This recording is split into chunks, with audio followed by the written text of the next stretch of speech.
Happy February, everyone. Welcome on into February 2024 in Marvel Snap, and we have a big opening for it. We have the OTA. A lot of people were expecting Destroy to be, well, destroyed, as we've heard now Glenn allude to in the team answers in the global Discord. The problem is they think that they've done that to Destroy, but I'm going to contest otherwise based on the change that they made, as well as 4 other changes. A couple of these I really don't understand or agree with, but I've been wrong in the past before. So let's take a look into it. If you like this style of content, as always, hit that like and subscribe button down below. And let's get right to it. Starting us off, we have Luke Cage with the change that we all asked for a few months ago, and they finally are rolling it out. They're making Luke Cage a 3-cost card, but reinstating his old ability. So they're reverting back his ability to go handle all lanes. He was a full board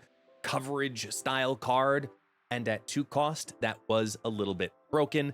Now he's going to be a 3-cost card, going back to that old ability. And they talk about that in the further description, that they thought if he was going to be played like Armor is into a single lane, that he's protecting that lane in that style, but it really wasn't doing what they thought it would, even in the decks such as Cerebro 3 that could have played him out at his now former 2-3 cost. At 3-4, honestly, I do see him getting play once again. I don't know in what decks. I don't think this is necessarily the staple that Silver Surfer needed to be secure so that power cannot be rescinded down by, let's say, a Shadow King. Maybe it gives something to some other decks. This does kill the now popular High Evo deck as well that is very good on Affliction, so you're going to see a little bit of a nerf to Abomination, to Scorpion, to all of those Affliction cards once again. This does also backhand, in my opinion, the now rising Hazmat deck, where we're seeing Hazmat and Debris get played together in an Affliction-style Clog deck, sending those rocks over. Instead of those rocks being negative, they're just going to be zeros once they enter the battlefield on this side with Luke Cage. I think this is just the card we needed. This is the full encompassing Luke Cage. This is what he probably should have been the very first time, but he's just on vacation the last few weeks and he's gotten not too much play. And they even acknowledge that this wasn't the best thing for them. They are going back to the old ability. I'm completely happy with this. But then there's Hulkbuster. Hulkbuster's going from a 3-5 with the same ability down to a 2-3. And I'm going to read this out loud in particular because I want even those who are lurking in the background, I want you to understand exactly why they're doing this and why this feels weird to me.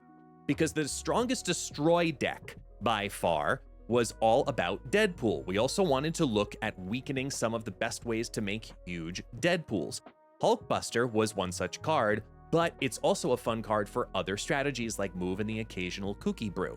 Since the real problem was how much power Hulkbuster was adding to Deadpool, we decided to keep it fairly efficient on rate and shrink down the numbers. Hopefully this change actually creates some opportunity for play alongside things like Multiple Man and Werewolf by Night. While weakening Deadpool specifically, we want to keep Hulkbuster a solid card. This idea of Hulkbuster is to say that, okay, you can now add it onto your Deadpool, but instead of adding 5 power, you're now adding 3 power.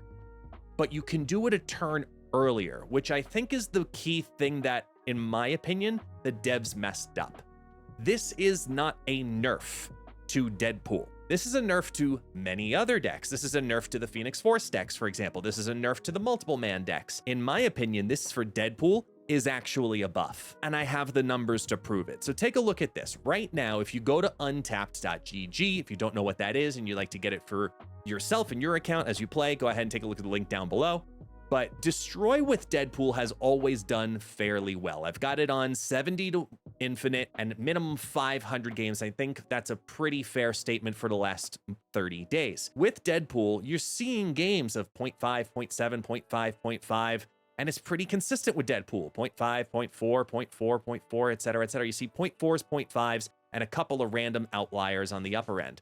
But the second we go to Hulkbuster, adding on in here, well, look at that, 0.4, 0.5, there's your outlier still. Okay, so that's gotta be the problem card, right? Okay, so if we take Hulkbuster, and now we think of him as 2-3, well, it's gotta be an X23 deck, because that's just hands down one of the strongest cards in Destroy. But if we get rid of Hulk, okay, no, it's still there as a strong card. And then there's Arnim Zola and Shang-Chi. Okay, this one doesn't have it, but it's 0.56, right? That's still got to be good. Oh, but it does have Forge, which brings up another interesting idea. So wait a minute. If we take a look at Forge, and we take a look at 0.5, 0.5, 0.4, 0.4, 0.4. Okay, we're getting the hint here, right? Because look, now imagine you can do both, which people are doing to success consistently. 0.47, 47, 46, 46, 45, 44, 44, 44, 42, 41. You getting the idea here? This is not a nerf. This is a buff. Because look at now what's going to happen.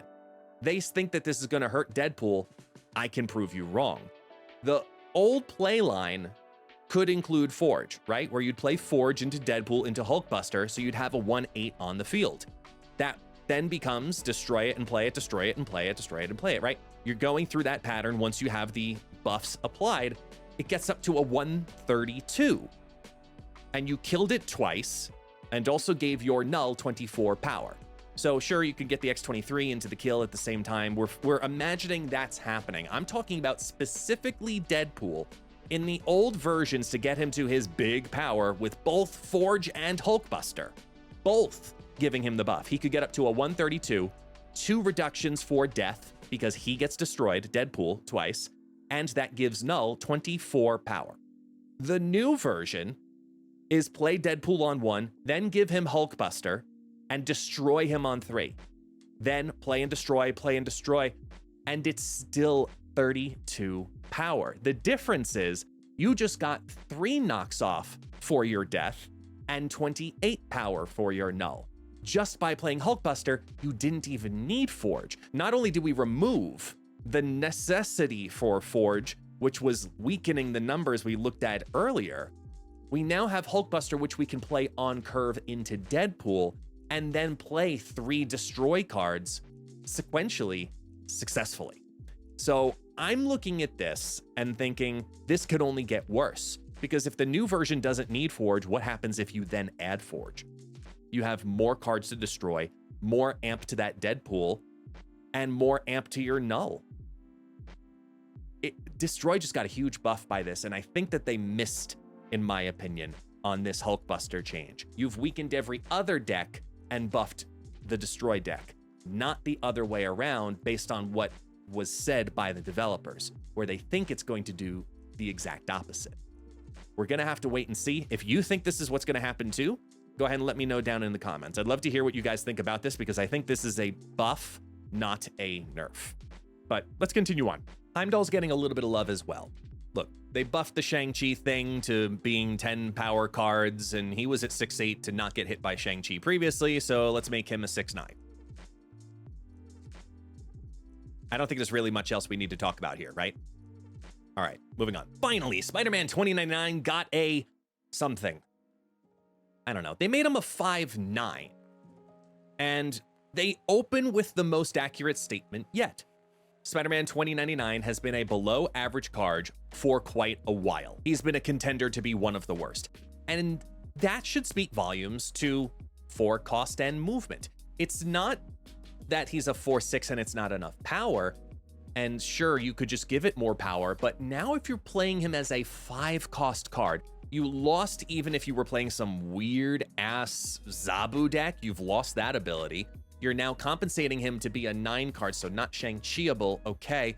But the only way you're technically looking at playing him now is solo on 5. This isn't a combo winning card because of his random targeting ability, so you can't even have your turn 6 be Spider-Man into Ghost Spider to get a kill on the final turn of the game because it's random. If it was targeting a specific card, let's say the highest power or the highest cost or the whatever, something along those lines in a lane, maybe this would be a little bit stronger.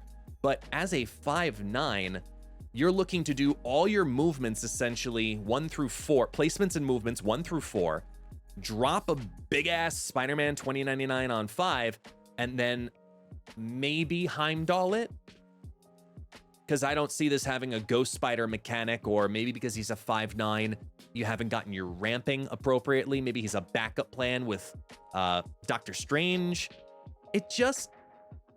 I know what they're trying to do, and they've made it very clear, and they've even stated it here when it's about bigger cost cards for move, trying to round out and fill out the rest of that archetype. And I've talked about this in a previous video and a previous podcast, that move is about little cards, little costs, going all around the battlefield to dramatic effect. You're getting the ramps like you see with Dagger. They made the Dagger adjustment 2 weeks ago now at this point, and that's been a pretty successful card in my opinion.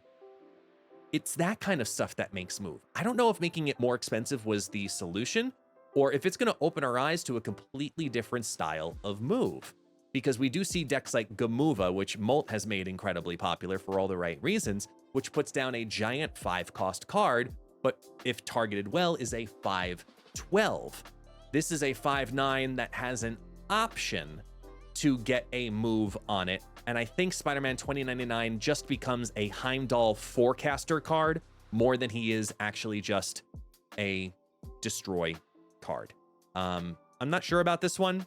I'm going to test it out. So yes, we get to dust off Spider-Man 2099, try out some unique move packages in some way, shape, or form, but I don't have high hopes for this. Lastly is Ghost, and I even called that we should have some kind of an ability change to Ghost. I put this up literally a couple of hours before we found out onto Twitter. I wanted Ghost to be a 1/3 because I think we could justify that the priority swing is actually technically a detriment now that we live in the world of Goliath.